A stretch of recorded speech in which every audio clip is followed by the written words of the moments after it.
Fala galera, como estão? Tudo bem?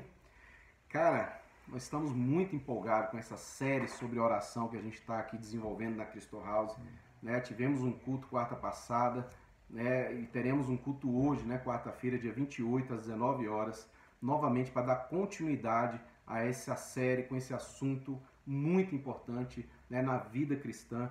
E nós temos falado principalmente com base naquele versículo lá de Lucas 11, né? Quando os discípulos se aproximam de Jesus pedindo que Jesus ensinasse eles a orar.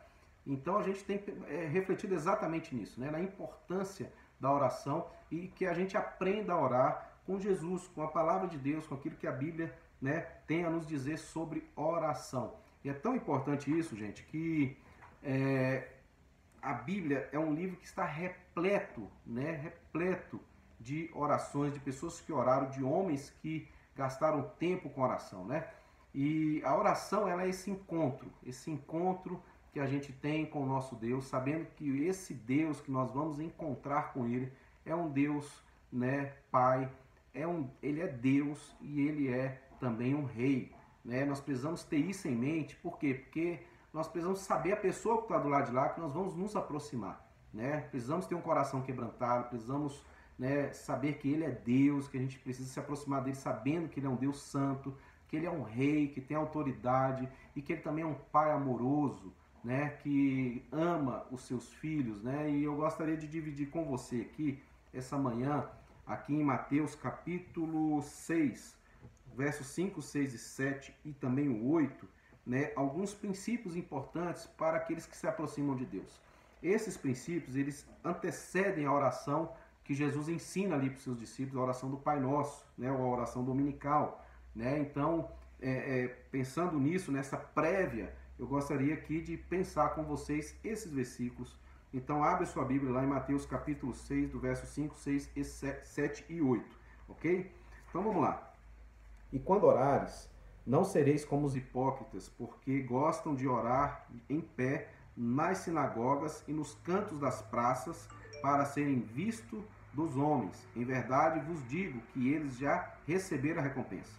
Tu, porém, quando orares, entra no teu quarto e, fechada a porta, orarás ao teu pai, né, que está em secreto, e teu pai que vê em secreto te recompensará. E orando, não useis de vãs repetições, como os gentios, porque presume que pelo seu muito falar serão ouvidos. Não vos assemelheis, pois, a eles, porque Deus, o vosso Pai, sabe o que tendes necessidade antes que lhe peçais. Bom, galera, nesse texto aqui a gente tem alguns princípios muito interessantes sobre oração, né? E o primeiro deles que eu gostaria de ressaltar aqui é que Jesus fala que nós, quando a gente for orar, né, que a gente não seja como os hipócritas, né, que presumem, né, que orando, né, com uma certa performance, né, eles serão vistos pelos homens e ali, né, eles receberão ali, né, os elogios e serão, né, aplaudidos, né, pelaquela performance que eles estão oferecendo ali, né, no ambiente público de oração, né? Então, a primeira ponto aqui não precisamos se aproximar de Deus com performance. Nós precisamos se aproximar de Deus com o coração quebrantado. Precisamos se aproximar de Deus sabendo quem Ele é e também quem nós somos, sabe? E buscando com isso, né, a presença dele, a relação dele. Deus nunca vai se impressionar com a nossa performance, né, com a maneira como a gente vai, né, falar, né, do jeito que a gente vai falar, né, no lugar que a gente vai falar. Não, os homens se impressionam com isso, mas o Senhor, Deus, não se impressiona com isso. O segundo ponto aqui que eu queria ressaltar é a necessidade, né, da gente ter essa intimidade, esse lugar secreto, né, na oração. E aqui eu gostaria de falar com você que esse ponto aqui não é que o Senhor Jesus está dizendo que a oração pública ela é uma oração proibida, né, que ela não deve ser praticada. Pelo contrário, nós vemos Pedro, né, lá em Atos capítulo 10, né, fazendo isso. Pedro ele estava, né, ele subia no eirado para orar, né? Atos capítulo 10 do verso 9 diz isso. No dia seguinte, indo eles a caminho e estando já perto da cidade, subiu Pedro ao eirado por volta da hora sexta a fim de orar. Então Pedro ele sobe num lugar alto, né, num eirado, no telhado, como se fosse um terraço, e ali ele vai orar, né? Ele está sendo visto pelas pessoas. Paulo também tinha essa prática, né? A Bíblia fala lá em Atos 16 que ele, né, se dirigiu à beira de um rio, né, para orar. E foi lá nesse local de oração que ele viu que era um local que dava para ele orar, que era um local de oração. Ele ali então, né, ora. E lá ele tem aquele encontro com Lígia.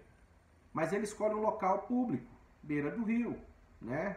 Esses locais eram locais de muito fluxo de pessoas. E também a gente vê o próprio Paulo falando aqui com Timóteo, né, na sua carta ali, né, falando para o jovem Timóteo, que, né, no capítulo 1 Timóteo, capítulo 2, verso 8, diz assim: quero, portanto, que os varões orem em todo lugar, levantando mãos santas, sem ira e sem animosidade.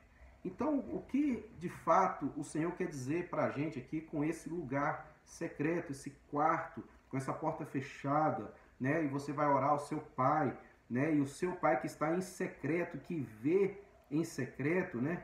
Ele vai te recompensar. É interessante que, né, esse secreto aqui, né, é uma alusão ao tabernáculo lá, né? E é uma alusão ao Santo dos Santos, o lugar onde a presença de Deus habitava e que o sumo sacerdote, né, oferecia uma vez por ano sacrifício naquele lugar específico, que era o lugar da presença de Deus, né? Quando a gente pensa nisso, né, a gente precisa entender a intimidade da oração, sabe? Que ela precisa fluir de um ambiente assim, de um ambiente onde você tem essa intimidade com o seu Deus. Então, você não precisa fazer uma performance, né, com o fim de ser visto pelos homens. Você também precisa ter um discernimento de intimidade, sabe? Numa relação íntima com o Senhor, tanto em praça pública, tanto em beira de rio, quanto também, né, em ambientes públicos, sabe? Você pode sim exercer o ministério de oração, porque ele é muito importante para esses lugares, né? Mas ele precisa partir desse lugar secreto, porque o Deus que vê em secreto, o Deus que enxerga o íntimo do nosso coração, esse Deus irá sim recompensar a nossa atitude de oração, né? No verso 7 ele vai falar: e orando não useis de vãs repetições, como os gentios, que presumem que pelo seu muito falar serão ouvidos, né? E mais uma vez eu quero chamar a atenção, né, dessa maneira, né, que a gente das nossas palavras, porque não é pelo muito falar ou pela como ou o que nós falamos que nós iremos ser recompensados por Deus ou aceitos por Deus. Não, né? Não é pelo muito falar. Nós temos aqui dois casos bíblicos, né? Um é lá no Monte Carmelo, onde os sacerdotes de Baal, né, os profetas estavam lá, né, aqueles sacerdotes, aqueles falsos profetas estavam lá naquele Monte Carmelo orando e passaram uma tarde inteira invocando Baal, né, e ali fazendo uma performance, né, se mutilando, se machucando, né, e oferecendo animais, porém não houve nenhuma resposta, né? Por quê? Porque essa era a atitude com que eles se aproximavam do seu Deus, com muitas palavras, com muita performance, porém era tudo vazio, né? A gente olha isso também lá em Atos, né? Os habitantes de Éfeso fazendo um clamor a Diana dos Efésios, eles passaram várias horas, né, invocando Diana dos Efésios, grande é Diana dos Efésios, grande é Diana dos Efésios, né, aquele mantra, aquela repetição ali, e com isso eles gostariam sim de invocar Diana ou de levantar Diana como a deusa lá, né, daquela cidade, mas não é assim que devemos se aproximar de Deus. Deus ele não vai se impressionar com essas palavras carregadas, né, de floreio, né, ou palavras cheias com peso, né, de uma linguagem bonita, né, floreada. Não, precisamos se aproximar de Deus com um coração sincero, falando de fato aquilo que você está sentindo, né, aquilo que você realmente tem na sua mente, porque o próprio Deus ele já sabe o que está na nossa mente. No verso 8 diz: não vos assemelheis, pois, a eles, porque Deus, o vosso Pai, sabe o que tem de necessidade antes que lhe peçais. Então, gente, também tem esse ponto, sabe? O nosso Pai, esse Pai que nos aproximamos dele na oração, né, sem hipocrisia, né, sem performance, sem também, né, é desprovido de intimidade, né? A gente precisa realmente sim ter esse coração de intimidade com o Senhor, né?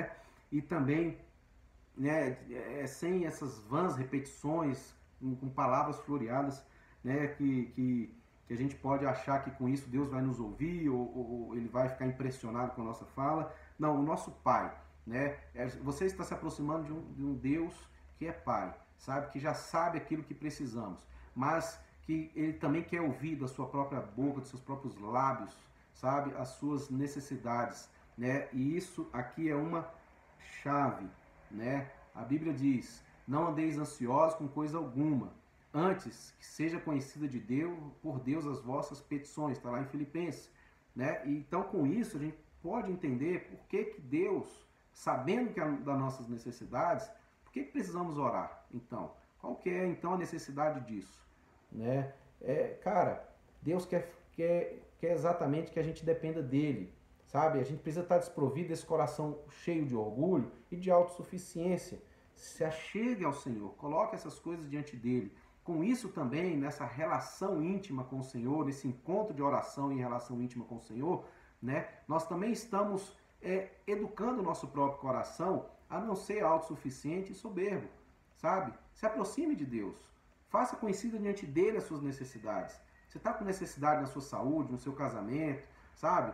Financeira, você pode, coloque isso diante do Senhor, né? Porque Ele é o seu Deus, Ele é o seu Pai, Ele quer ouvir dos seus lábios, né, a sua necessidade, porque isso vai mostrar, né, não para Ele, mas para nós mesmos, né, vai nos dar esse coração disciplinado, né, em humildade e em quebrantamento na presença do nosso Deus. Deus te abençoe, até a próxima, valeu!